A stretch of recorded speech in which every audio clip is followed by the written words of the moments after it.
for this episode. I'm going to be doing a full recap of the Astros 2024 season.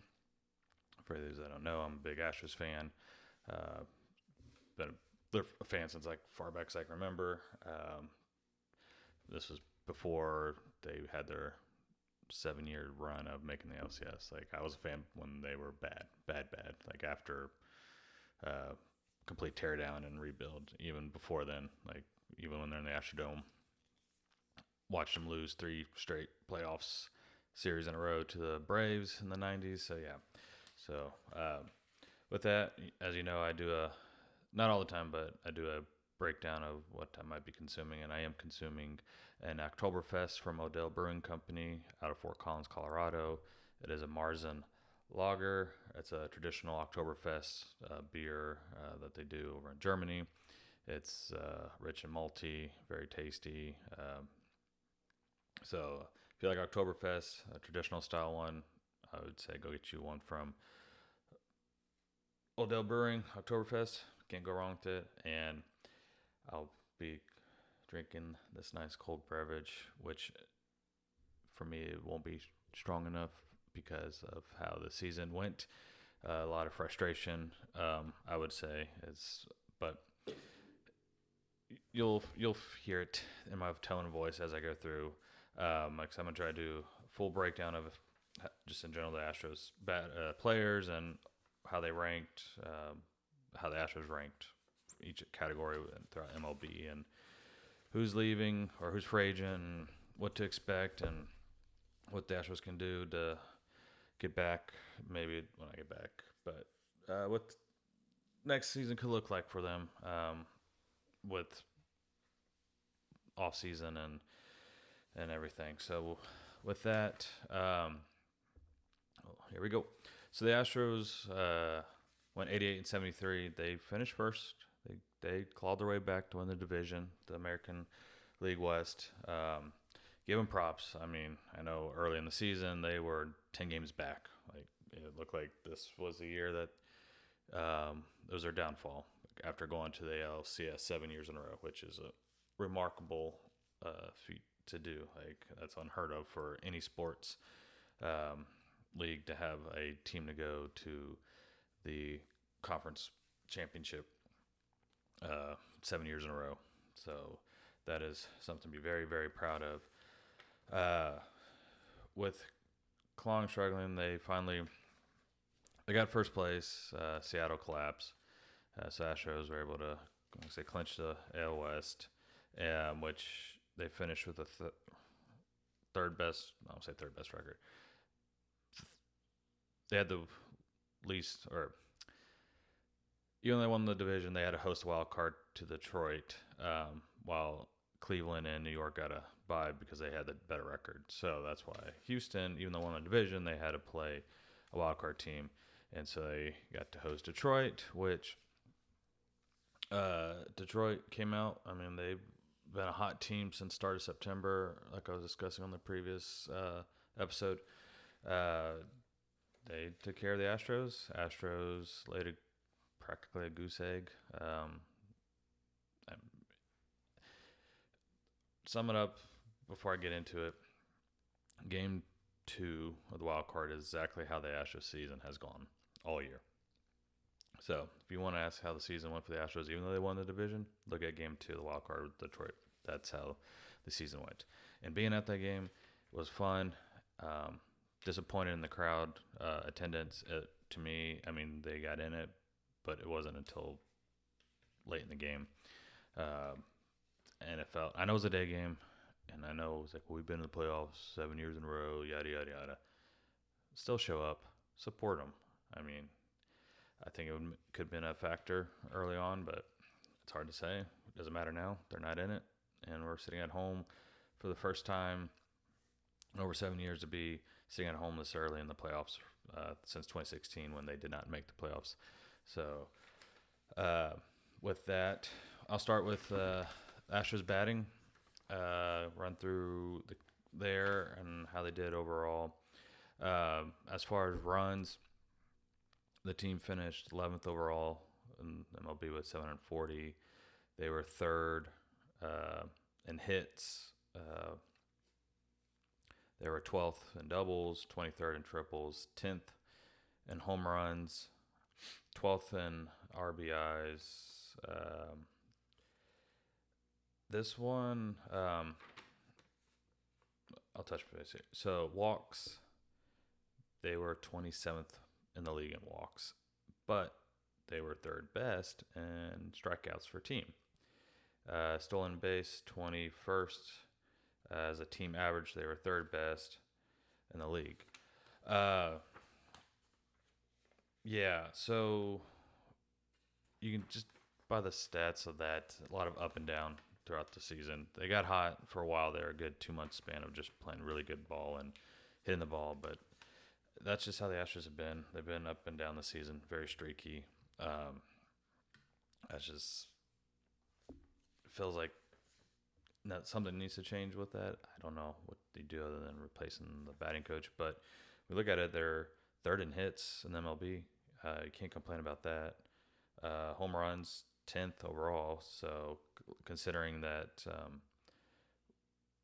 we really didn't have a power first baseman, and Kyle Tucker being out over half the season after shin bruise, which we knew was a fracture. Why didn't they come out and just say it? It's beyond my guess. They were hoping that it wasn't that, and that way he'd get back sooner. But that's how it went on that. So it's hard to argue that they're hitting, but it just feels like it was just up and down all season, and it was frustrating.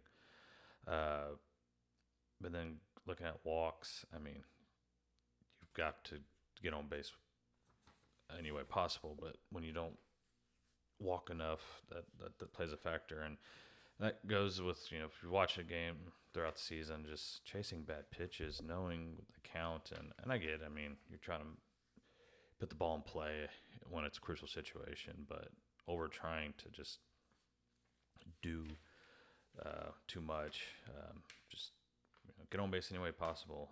Take your time to wait for your pitch, and results on a walk, great. Nothing wrong with taking a free base. I show you that. But at the same time, you can argue that they were the third best in the league with the least amount of strikeouts as a team. So it's kind of like, so they're not striking out a whole lot, but they're not walking a whole lot either. So just say, I guess my take is, hopefully they can be a little bit more patient next season. Just work the count some more and get favorable pitches to draw walks and get on base. For just in general for the Astros, batters, Altuve, he led the team in runs with 94, hits with 185, and stolen bases with 22. And even though he didn't lead the team, but he finished with a 295 batting average, which is pretty solid. Batting average, I want to say it was like first for all of second base, I believe. So in MLB, so good for Altuve. However, for Altuve, I would say he got a little antsy at the plate a lot this season, trying to do too much, swinging at pitches that I was like, what are you swinging? Like, I don't think even a fishing rod could touch that ball that was low and away. But so it was, I mean, I'm glad that we dixed him. I mean, he's still, in my opinion, the best second baseman out there in the league right now. I know he's an Astros for life, so I'm happy that he's locked up until 5 more years. Because he would have been a free agent after the season with Bregman, which we'll touch base here shortly on him. But what's with Altuve, his little slight step back this season was his fielding. He, even though it was only 5 errors on the season, it just seemed like wasn't his usual self in the field. I mean, I know he gets frustrated with himself and wants to do better and be better, but I just feel like his fielding just seemed like it took a step back overall and compared to previous seasons. So didn't necessarily have the yips like he did several years ago in the playoffs, but Uh, just lack. I'm not saying he didn't hustle. I just lack more daisical, I guess, this season. But he was overall, like I said, I was pleased with up to his performance. Pena, he led the team in games played 157. Uh, he had 15 home runs, 70 RBIs, um, 20 stolen bases, um, about 266. So his average was a little bit higher than the last year for a sophomore year. Um, he had overall fielding wise 19 errors, so not ideal, but he led the team in fielding percentage with .969, so I can't complain too much. But I feel like he did a solid season. He found his rhythm with bat wise, improved, like I said, from the previous season. So, do I think we still should have kept or re-signed Carlos Correa? It's hard to say.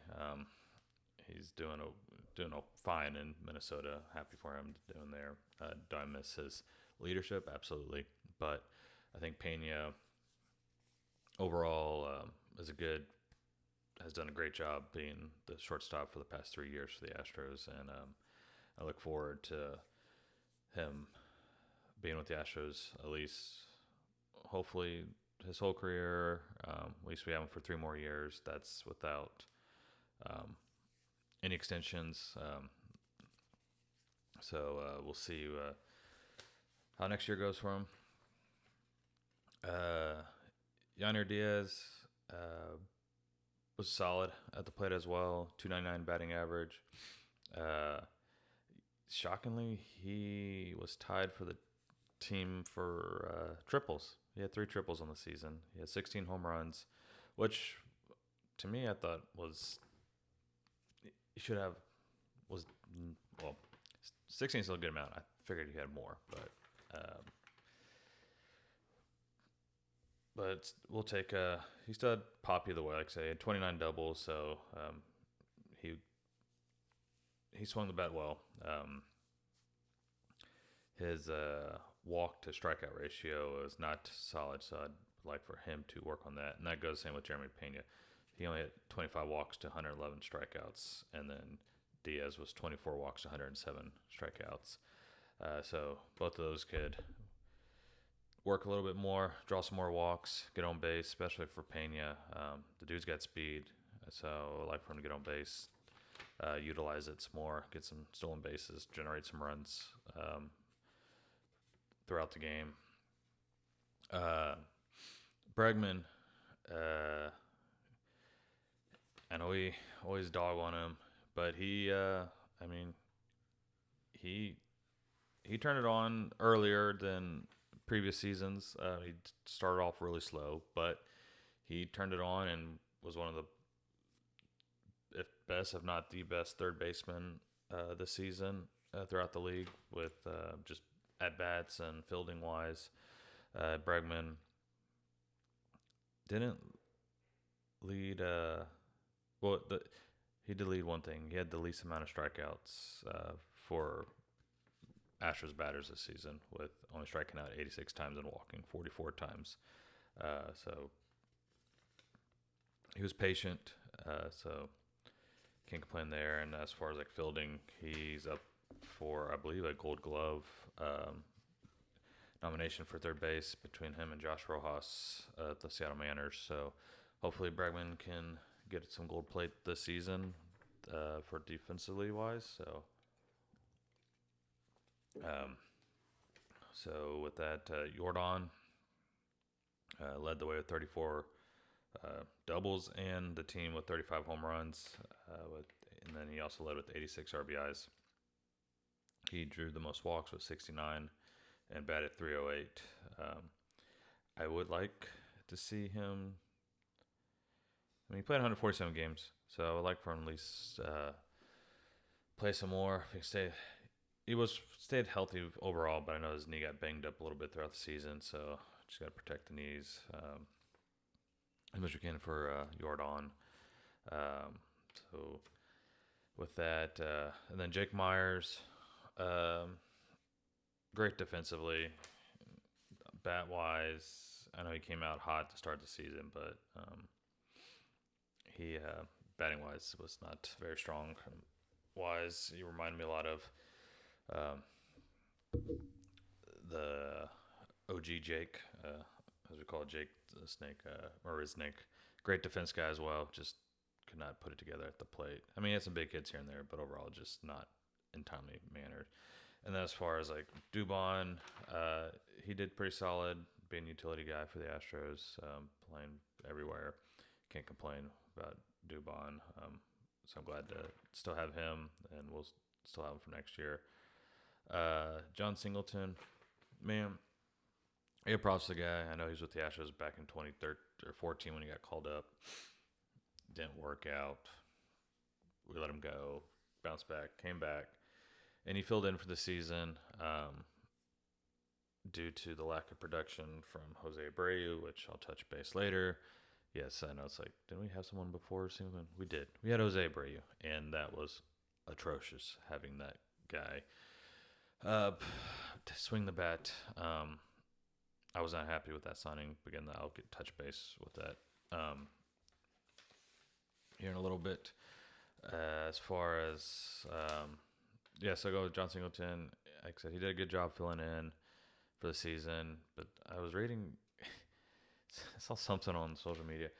His stats this season was pretty much the same stats he had when he first came up with the Astros. So someone goes, nothing but consistency for a decade, which is kind of harsh. But hey, he stuck with it, and look at him. He had some big hits this season.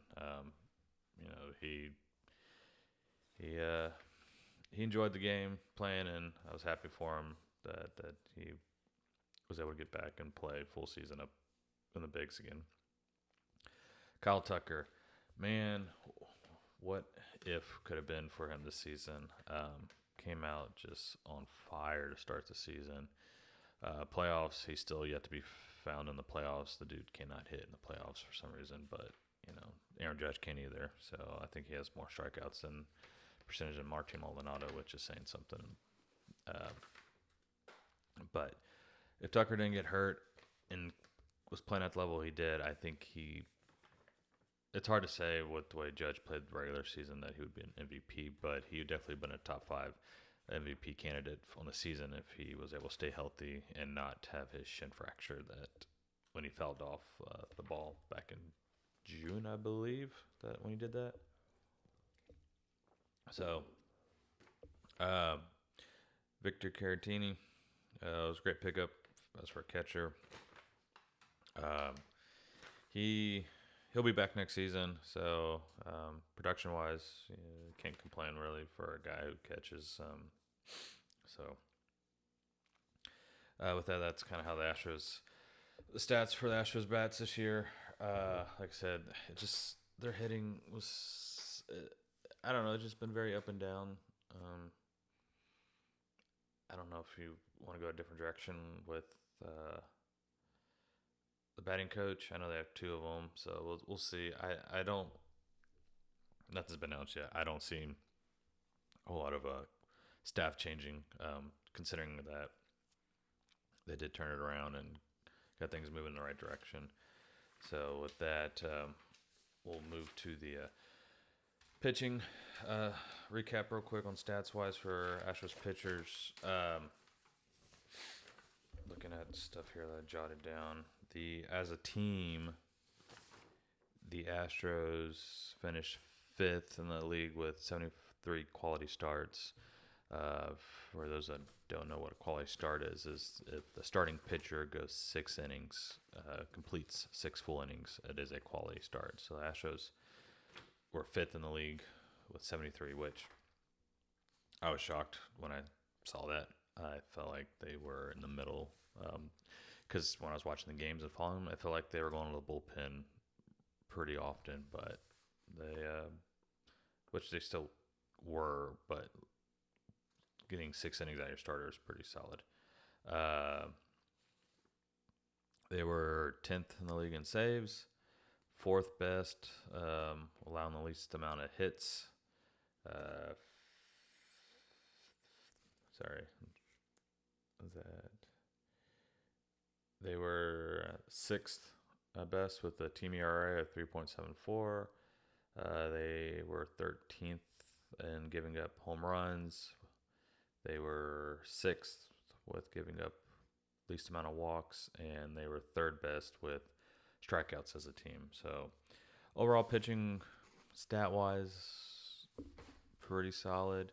As far as certain players, for pitching, it's a different story. Uh, Framber led the team with 15 wins, seventh best in the league, with tied for seventh with 15 wins as well. He gave up the least amount of long balls for a starting pitcher and had the least amount of walks he gave up as for a starting pitcher. He had 169 strikeouts on the season, so a good season overall for Framber. He did not have a good outing in his start for the playoffs, but he's a 50-50 shot what you're gonna get out of him in the playoffs. I feel like right now he's setting up for a solid contract. He says one more year, which if they can try to extend him, they will. But if not, he's got one more year under contract. That's his last year of arbitration before he becomes a free agent after the end of next season. So end of 25 season, going into 26 season, he will be a free agent if the Astros do not get him signed up with, or sign an extension with him. Hunter Brown started off slow, but he got going. He was a solid pitcher for this year for the Astros. He led the team with the most strikeouts with 179, 23rd best in the league.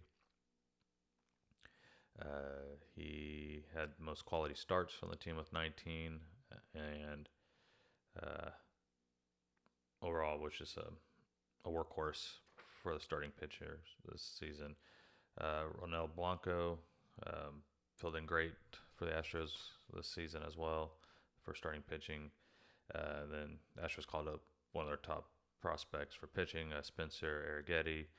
He too was a little rocky, but he had a great stretch. I think it was August, I believe. He was pitcher of the month, so he got things turned around. And I want to say that was probably due to Verlander's presence, even though Verlander's season was doo-doo. We're not going to really touch much base on his stats. He just was bad, which it was expected.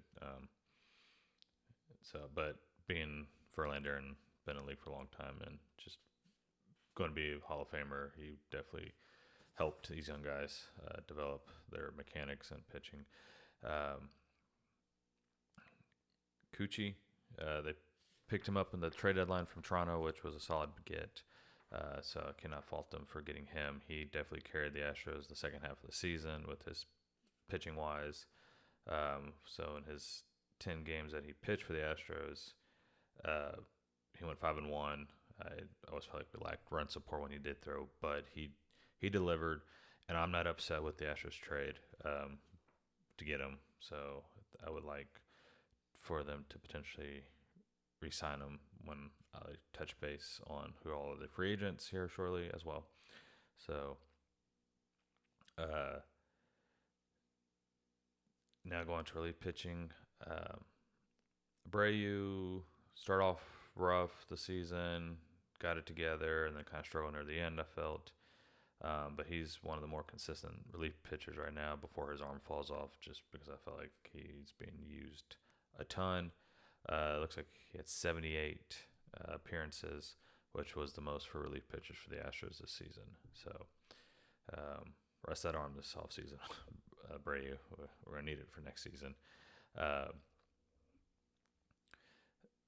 Then Presley, he's loved him, still love him. I think his time is done with the Astros. Just the season was very just up and down. And then there's Hader, our closer, who had 34 saves, was fifth best in the league. He had 4 blown saves, so it was as a closer standpoint, did great. When it wasn't a close situation, not so great. So, just yeah, it was as you tell, a very up and down season. There was injuries. Everyone encounters injuries, and the Astros, the way they handled it, felt like they did the best they could, especially with pitching. Um, they lost. Well, McCullers was trying to work his way back from Tommy John surgery from the previous season. Didn't work. I think he opted to have to get surgery again. Um, so, which they knew that he may not was going to throw the season to begin with. Losing Garcia early as well due to Tommy John surgery. We lost Christian Javier as well to Tommy John surgery. So, and then JP France to the shoulder surgery. So 4 starting pitchers on the injured list, and then a shaky up and down Verlander. So I give props to Framber pitching awesome, Brown throwing extremely well, Spencer being called up and pitching, Ronell Blanca also throwing well. So I give all the starters props. For coming in Cucci as well, getting him. So with having that many pitchers hurt, starting pitching, and then be able to do what they did to have essentially the 5th best, at least I'll say 5th best, but solid, close to top 5 pitching staff overall, considering the injuries they endured over the season. So with that, yeah, it was definitely a frustrating season all the way around, because if it wasn't the bats, it was the bullpen. If it wasn't the bullpen, it was the bats, vice versa. It just seemed like they couldn't do that. Or the bats in the middle of the bullpen held it together, but the closer it was always something. And for the Astros to have the quote unquote one of the best bullpens, which if you look at it, you're like, oh, that would be great. That is a solid bullpen that they have. Hader closing it. Then you have Presley, the setup, and Abreu as 7. Unfortunately, they another main relief pitcher who would have been key, I think, would have helped out tremendously, was Kendall Graveman, but he had, I believe, he had to get shoulder surgery at the end of the season from last year, and he was out all this season. So, so they had to go without him this season. But either way, what was supposed to be the lights out bullpen was not. I feel like it was not so lights out. Like I said, if it wasn't the bats, it was the bullpen. If it wasn't the bullpen, the bats just didn't hit. Or, like I said, the 2 out of 3 guys would do their job and one wouldn't, and then next thing you know, it was a loss. So it was just a very up and down season, like I keep stating, and it was very frustrating.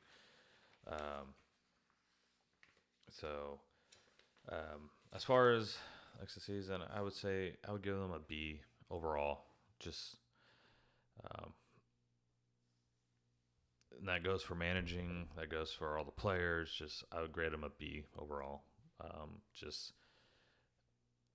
only the fact that they were able to climb out of a hole so early on the season to win the division, which is awesome. But yeah, they just, yeah, I don't drink on that part, but yeah, it was just not. It was a very frustrating season. The first time I felt in a long time to be that frustrated with this team, knowing that the players they have on the team, how they're performing overall. So now the season is over. What to look forward to or look at.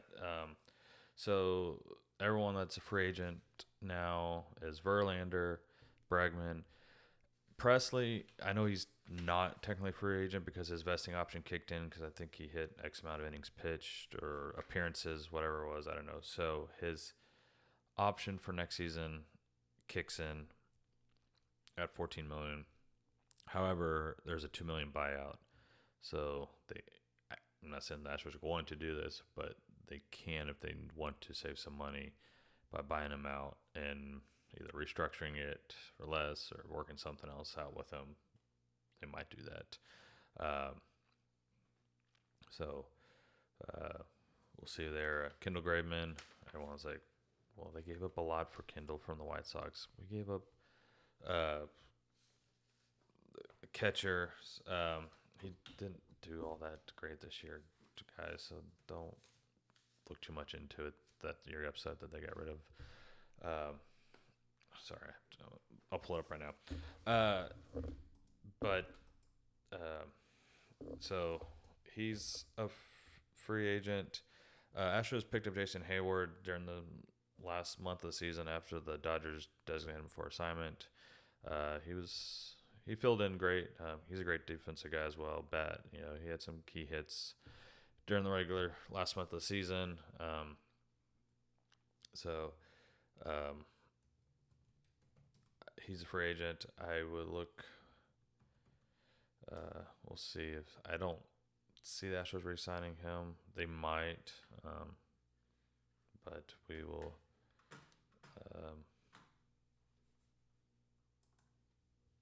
We'll come back to him.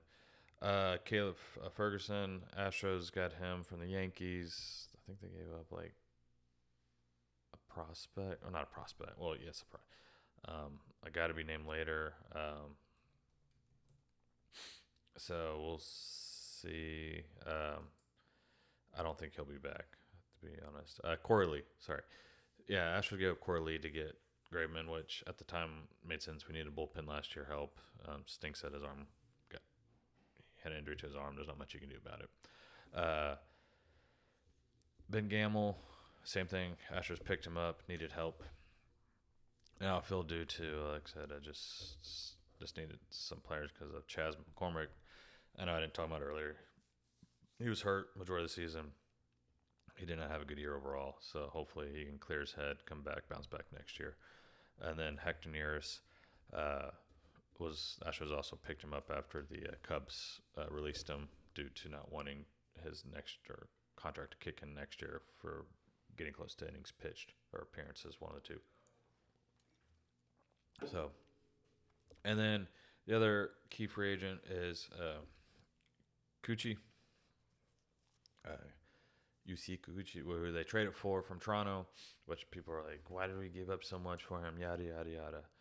Well, if it wasn't for him, I don't know if the Astros starting pitching would be able to get to the playoffs. He was lights out for the Astros when he pitched his butt off. And just to give you a quick little update, I was like, the guys, yeah, they gave up 3 guys. They gave up Joey Luperfido, Will Wagner, and starting pitcher as well, which I don't think he threw again once, or he threw in the minor league, but he didn't get back up to the bigs like he did for the Astros for the 2 games he threw. But Joey, he played in 43 games for the Blue Jays, had 137 at bats. He batted 197. He had 52 strikeouts and 6 walks, 2 home runs, and 9 RBIs. So people that are upset that we traded him away, look, great defense guy. I feel like, again, he's a Joey Gallo type of hitter. He's gonna strike out a lot. He'll hit the big bombs, but he's not gonna light it up elsewhere. This one was, I won't say stung, but he was blocked everywhere he went. Will Wagner, in just 24 games, 82 at bats. He batted 305, 2 home runs, so 6 doubles. So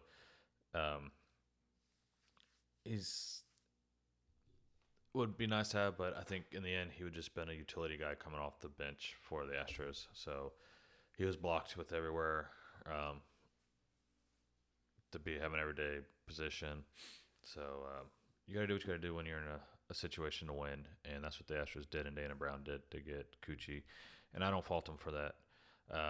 As I always said, prospects are prospects; they're not guaranteed to work out. Um, even when they get called up, and some do, and you hope that they do work out for you or your team. In this case, these guys that the Astros traded, um, they probably didn't see much as a long term situation, and so with that, I do hope the Astros can re-sign Coochie. I don't know if they will be able to do that or not, only because they're going to be real tight um, on their salary as a team because of just uh, because Jim Cranen wants not he doesn't want to go over the luxury tax threshold. So we'll see what they do. But yeah, those are your key free agents. We'll see how that goes. I know for Bregman, I want him back. Everyone of CF Houston wants him back. It's just going to come down to exactly what his full asking price is. It does play favor, I think, due to Matt Chapman having the same agent, Scott Boras, which is notorious, known to hold out and find the biggest contract for his player. But a lot of teams aren't playing hardball anymore. They have no problem waiting out and signing players for less. Not saying the Astros will do that with Bregman, but it does play favor, I think, as far as market value. Bregman being, um, he's going to be. Jake Bloss was the pitcher that went to Toronto with the trade to get Coochie. By the way, Bregman is 30. He's 30 right now, so he'll be 31 to start next season. I'm just speculating if the Astros do get him re-signed, he'll be 31. It'll be minimal at the low end, a 5-year deal at 32, 33. I can see it going up to 6, maybe 7, with a player option in there that allows him to opt out if he's still performing at a high level in the top 3 player overall at third base. I'm saying that Astros probably should re-sign him because looking at the free agent wise for third baseman who could fill in for him if they don't re-sign him is not looking good. It's not a good off-season free agent for third baseman that could fill in. There's solid guys out there, but as far as production-wise, Bregman leads the way in all third basemen for production for defensively and offensively, and for the Astros to at least still be in contention. They will need him to keep the core going, because if you don't have him, like I said, just the free agency, and people saying, well, Dubon can start their baseman. No, Dubon cannot be an everyday starter. Nothing against Dubon, love him to death, great utility guy, but he's not going to be everyday third baseman. There's Bryce Matthews coming up, who had a great year in AAA. And speaking of quick on AAA, I know the Space Cowboys won the championship, and people are like, well, it goes to show you that prospects, doesn't matter how low you ranked in prospects. I think they had like the 28th best farm system right now, and they won the AAA. Sorry to burst your bubble, people, but AAA winning championship is great and all. But a lot of those guys are guys who've been playing minor league ball for a majority of their career and had get called up to the bigs for a little bit and get sent back down. So don't look in too much into it. That's just my 2 cents on that. So if you want to get mad at me, go for it. But I'm just letting you know that winning the championship for AAA is not something to look heavily into, especially when it comes to the prospects there. So with that, like I said, there's Bryce Matthews, who they could look at potentially playing third base. He came up playing shortstop, but like I said, Pena is there, so they've been working him out at third base. So he has a legitimate shot to to be the third baseman.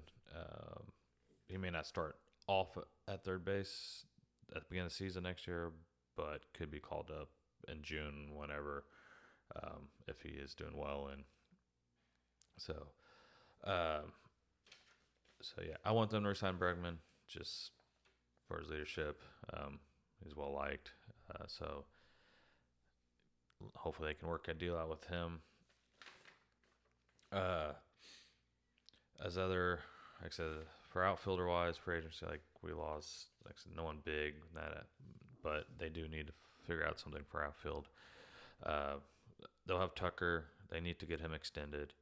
Um, top outfielder, with batting in defensively, all the way around. So they need to get him extended. He's got next year under with the Astros, and then he hits free agency just like Framber as well. So nothing against Myers uh, and sorry, Chaz. Uh, if Chaz can find his bat again, that will help. But I still think we need another solid outfielder to produce. I know Yordan can play out there, but obviously he has knee problems. If you want to save his knees, you're not going to play him in the outfield as much, which I know they didn't, but he's he just will need to be the DH. So I would like for them to find another outfielder. I would also like to let them give Pedro Leon another full shot or another chance. He only played 7 games for the Astros this year, and he only had 2 hits. So nerves, I'm guessing, they finally get called up. So hopefully they give him another shot. I mean, they've been holding on to him for a very long time. So hopefully they give him a good shot in the springtime to prove himself to be the center fielder or the left field spot, depending on how they want to do it. If not, they'll have to figure something out because production-wise, it was not very strong from the outfield at home plate this year. Then that goes also to first base. They need to find a first baseman as well. Just based off what the Astros currently have, if you're not signing a free agent, they have Zach DiZino. Again, he did solid in minor league play. I don't think he's a for sure lock as far as like the next first baseman for the Astros here on out. I know Yanier can play first base, so they did a little bit with him there. So there's options at first base, but they desperately need to get a first baseman. After the experiment of Jose Abreu that failed horribly. When I say experiment, this is why you don't sign players without a GM in place. Jim Crane. I know you wanted to make a statement, but signing a player who was already 36 years old and his production was already dropping off in Chicago, which we know they're a horrendous team this season, worst ever for a season for record-wise, and signing him to a 3-year, $75 million contract with Jeff Bagwell as your advisor to that was not a smart move. I'm sorry.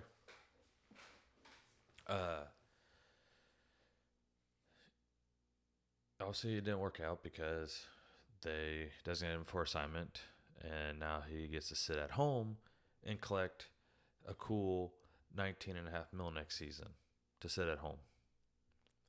So you wonder why Astros can't sign bigger names offseason and don't want to go back to outfielder. Oh, Juan Soto is going to be a free agent. Sorry, Astros do not have the money to sign him. They could, but they're not going to. The Yankees will do that, or Boston, or our West Coast team will try to sign him. I say West Coast. Giants might have some money to do that, or even the Dodgers. I really hope it's not the Dodgers. But, yes, I know Soto's a free agent. Not going to happen. Forget it. don't even mention Soto coming to Houston. Not going to happen. I'd be shocked, to be honest. But so yeah, you have Abreu, and then no longer with the team, so he gets collected 19.5 mil next season. So, and then there's Rafael Montero.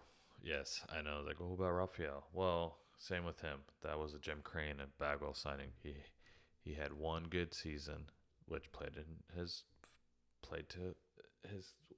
for him, which is great because obviously it landed him a big 3-year contract extension because he pitched his best season when they won the World Series back in 2022.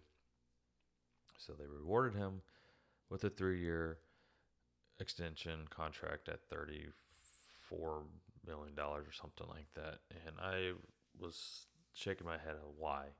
Why would you give this guy who has not pitched well throughout his whole career in general? But here he is, had his best career, and I guess they were hoping maybe he had turned a page and that's something that he would move forward to. No. So that alone, there you have $31 million tied up in 2 players who aren't going to be on the team next year. So that plays a factor on who they can sign this offseason and how much they're willing to dish out in general. So if Bregman's their only signing or big signing, then great, because that's all they're going to be able to do is re-sign him for a big contract wise. They'll have to sign other guys, but it won't be like big ones. They might be able to free up some money, like I said, with Presley if they buy him out at $2 million. So we'll see with that. And then also they still have deferred money that they're paying to Zach Greinke, if y'all weren't aware about that. So they have next season, they're paying him $12.5 million, and then they still have to pay him another $12.5 million in the 26th season. And then finally, the deferred money that he's owed is off the Astros books. So that's an additional $25 million in the next 2 seasons that are tied up with a player who's not with the Astros anymore. And that's not because they designated for his contract was up. It was a deal that he worked with the Diamondbacks, and he had a 5-year deferred money of $12.5 million a season over 5 years. What it adds up to, and the Astros took on from Arizona when they acquired him back in 2019. So that'll be off the books. Verlander's officially off the books. I know Mets ate most of his contract, but he's off the books. So they're not. They have some money, but not a lot of money to work with for that. And then obviously, if you want me to, I can get started on Hader. You can hate on him, whatever.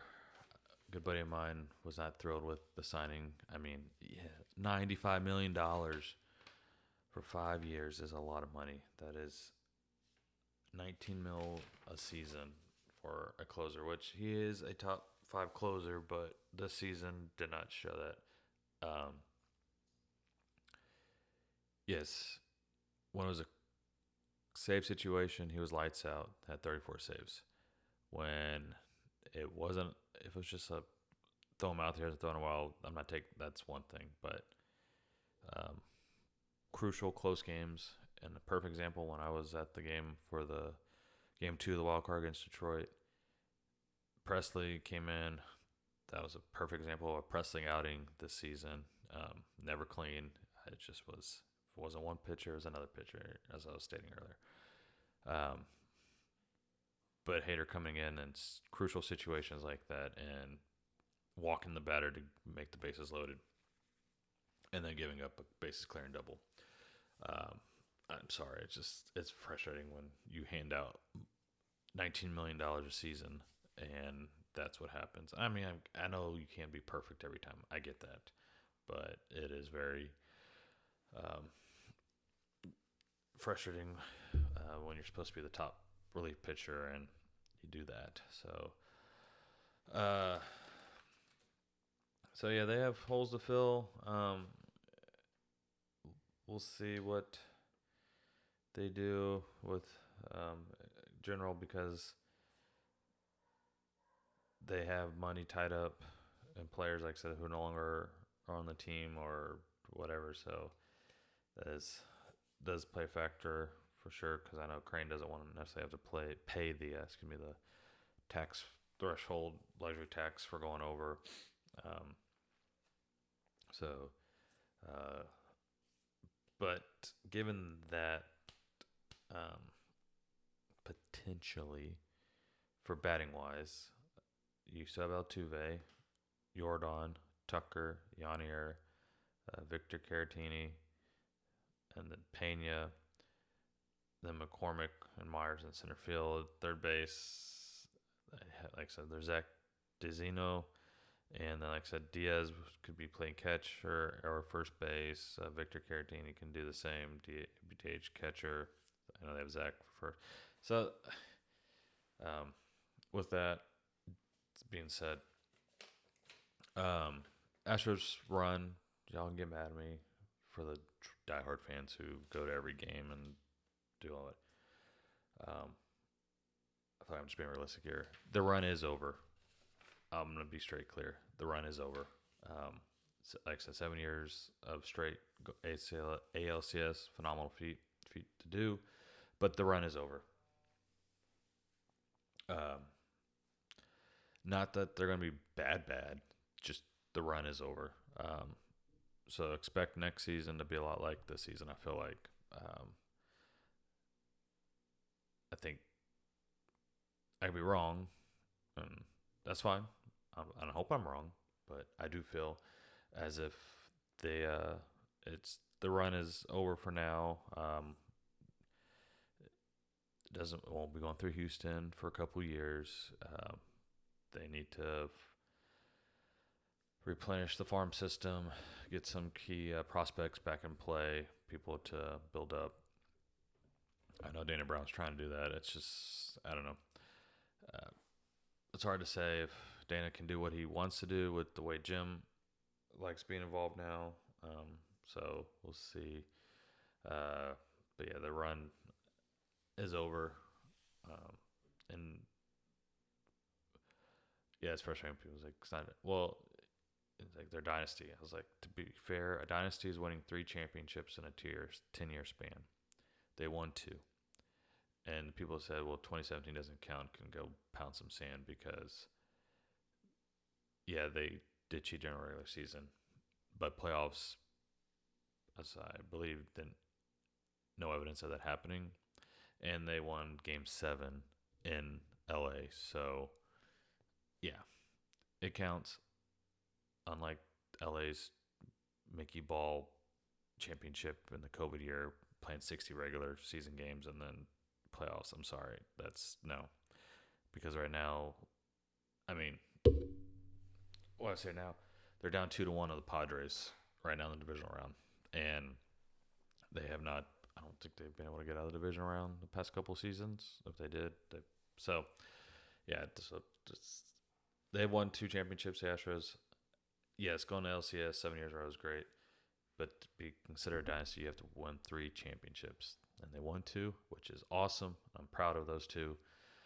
2019 stings a lot. They should have won 2019 against the Nationals. But hey, Nationals did what they had to do, and they won. Good for them. Last year, that one stung too, losing to the Rangers in the ALCS. I mean, it's not a given that even if the Astros do beat the Rangers in the ALCS, they win the World Series against the Diamondbacks. On paper-wise, everything matches and would have been in favor for the Astros to win, but like same thing this year against Detroit in the wild card. On paper, they're the better team, but they weren't the better team when they actually played the game. So, and then I know they lost to Atlanta. Atlanta was just freaking on fire that year, and they were one of the better teams to win in 2021. So,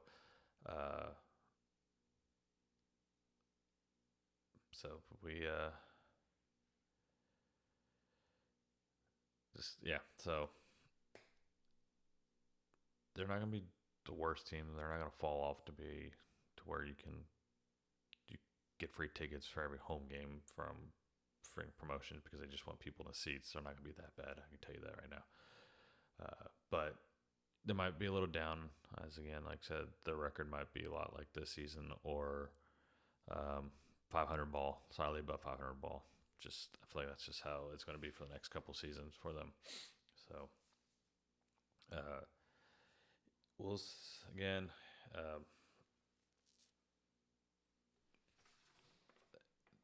They have players like locked up with Alvarez and Altuve. Pena's still another 3 years under contract.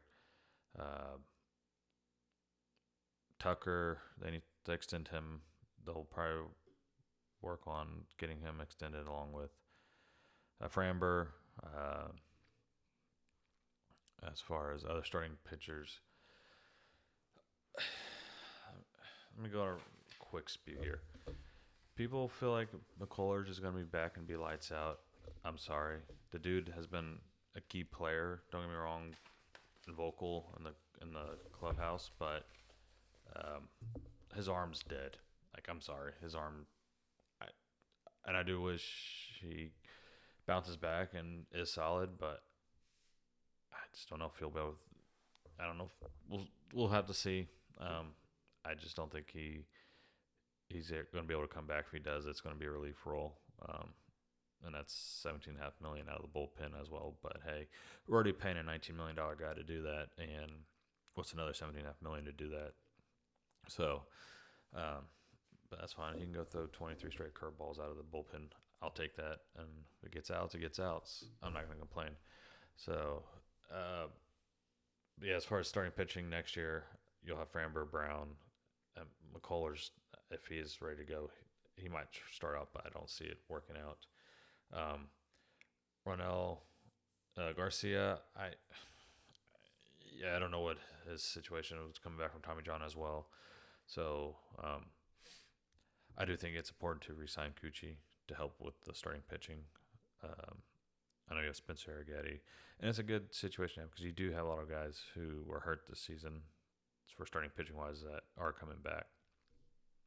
But there's no guarantee that they come back the same as they were prior to this injury. So let's see how that goes for them. But it's not a bad situation to be in with the amount of pitching they have currently. But with the injured arms, they would need to re-sign Cucci as well, which I know is going to be tough if Crane does not want to go over that tax threshold there. So you're looking at Framber, Brown, I think Ronell. I don't know if Garcia's going to be ready for the start of the season, but Spencer Arrighetti for sure. If not, they'll sign a lower arm starting pitcher to help fill the hole for the time being.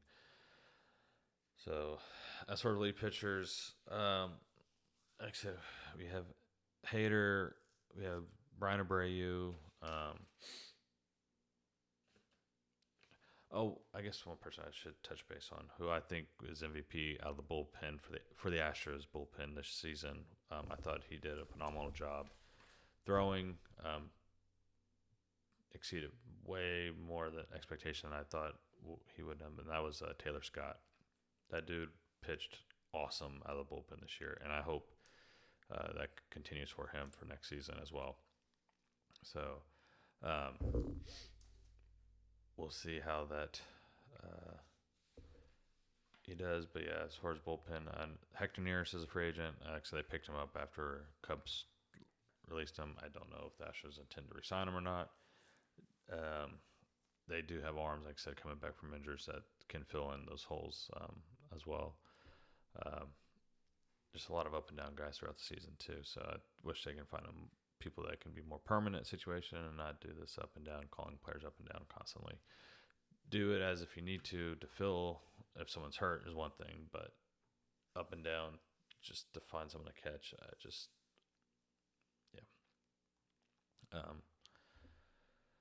So overall, 24 season as a B grade. I feel like that's being generous. As far as off season, next season, Looking at just on paper, they should at least possibly win the division again. If not, it's hard to really say. I'm not saying they don't make the playoffs next season. If they resign Bregman, it's going to be a very similar roster this year, so they are capable of winning and making the playoffs. It's really going to come down to pitching again, always pitching.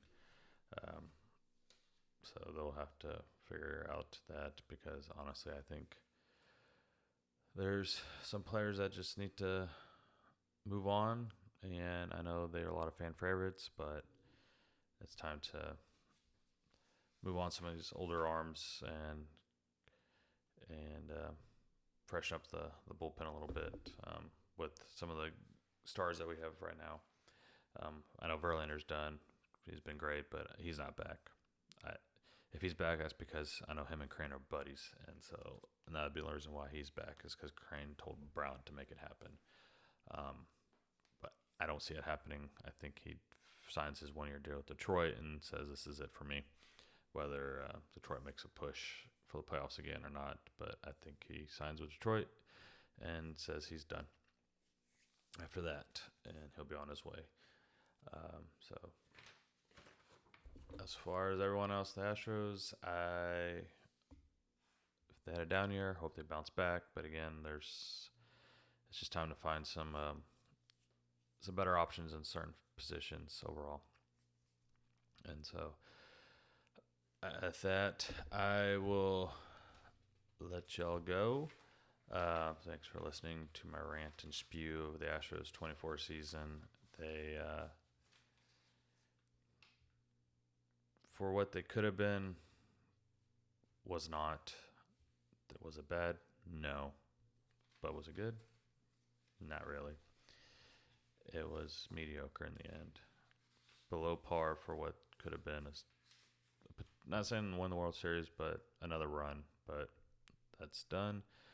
And that's how it goes. And it's all good things come to an end at some point. And this was a season where it finally came to an end. But that's why they'll rebuild and get back after it, and hopefully they can make another long run again in a couple seasons. With that, feel free to shoot me a message or anything at my email, which is at theglasspodcast@gmail.com. Again, that's at theglasspodcast@gmail.com. Until then, enjoy playoff baseball. If you ask me to pick a team, I really don't care for any team in the playoffs now that the Astros are out. But I will cheer for any team that will beat the Dodgers. And right now, that's the Padres. And so hopefully the Padres can knock them off. Now they're up 2-1. So go Padres in that matter. Other than that, that's all I have to say. Until then, I will talk with y'all later.